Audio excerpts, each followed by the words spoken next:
Ao longo da história, não foram somente questões políticas que definiram os rumos de algumas importantes nações. Isso porque, na verdade, principalmente quando se remonta ao período em que o mundo era comandado por monarquias, fatores importantes eram as questões familiares. Nesse contexto, não é surpreendente se deparar com histórias por vezes absurdas, nas quais irmãos se tornam inimigos e familiares matavam uns aos outros em nome da perpetuação de poderes. E em meio a essas confusões históricas, uma que chama bastante atenção é a dos famosos príncipes da Torre, filhos do rei Eduardo IV da Inglaterra e da rainha consorte Isabel Woodville.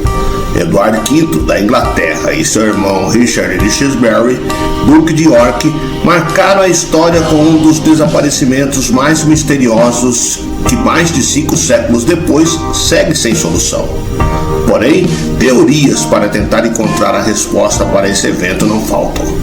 Envolta em controvérsia, historiadores e pesquisadores discordam ferozmente a respeito de quem foi o responsável por suas mortes.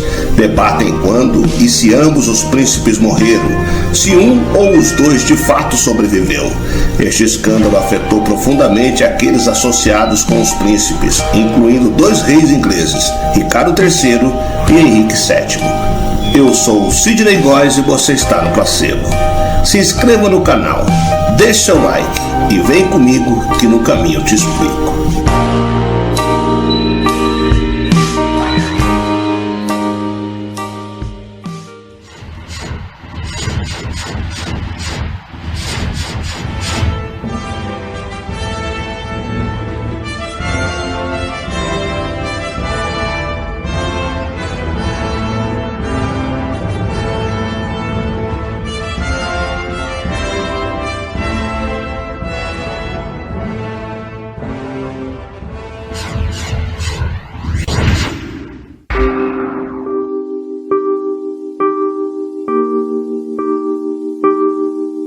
O caso dos príncipes da Torre é uma das maiores tragédias da história britânica e tem sido uma sombra permanente sobre a história inglesa da Idade Média em particular.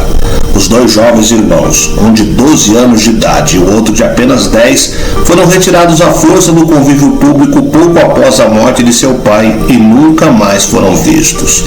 A razão para que este acontecimento seja recordado através da história é porque essas 2 crianças eram príncipes. Em realidade, no caso do menino mais velho, Eduardo, não mais um príncipe e sim um rei. Nas monarquias, é comum que quando o rei morra, seu filho o homem mais velho substitua no trono.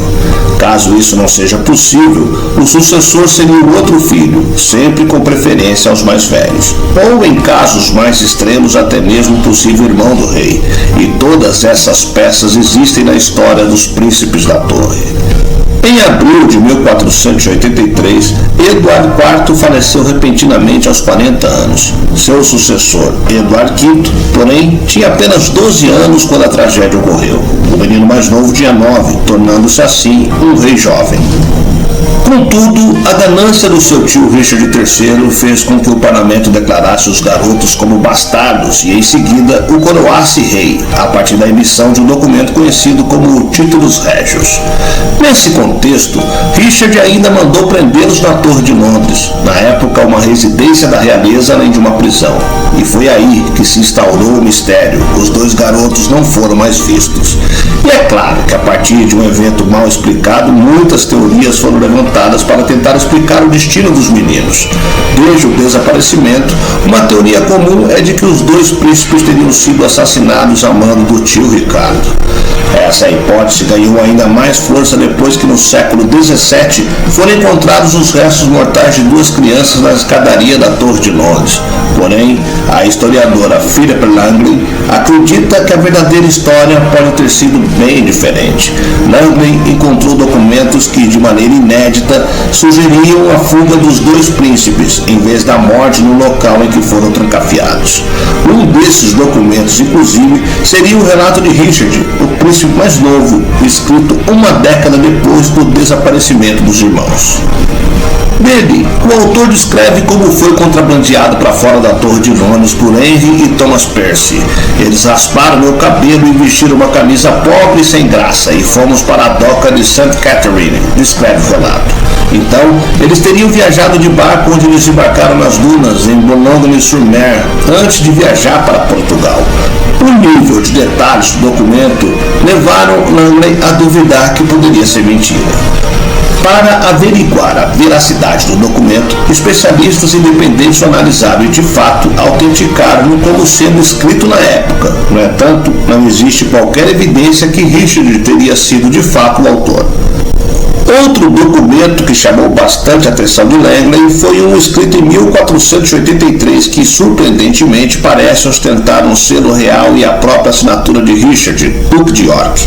Nele, o autor, possivelmente Richard, promete pagar 30.000 florins, uma unidade monetária da época, ao Duque Albert da Saxônia, em apenas 3 meses, depois que reconquistasse o trono inglês.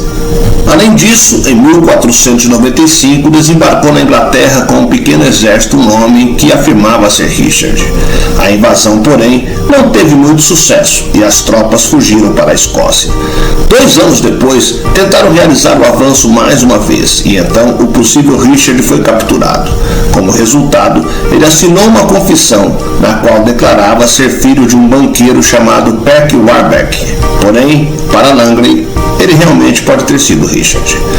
Não bastassem esses indícios, outro documento ainda afirma que o rei Maximiliano, líder do Sacro Império Romano, teria identificado um homem como o príncipe Richard, a partir de 3 marcas de nascença distintas.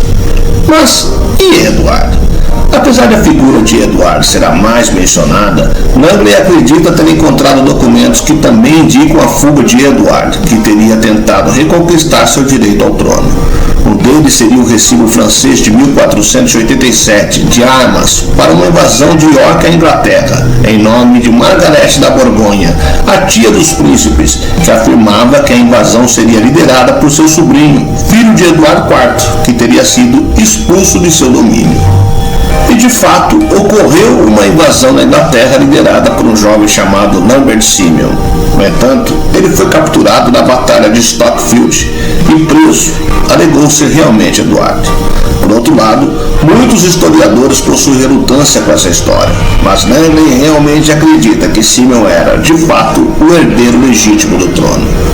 No entanto, uma história tão antiga segue sem um desfecho, e muitas teorias ainda correm pelo meio acadêmico para tentar explicar definitivamente qual foi o verdadeiro destino dos príncipes da Torre.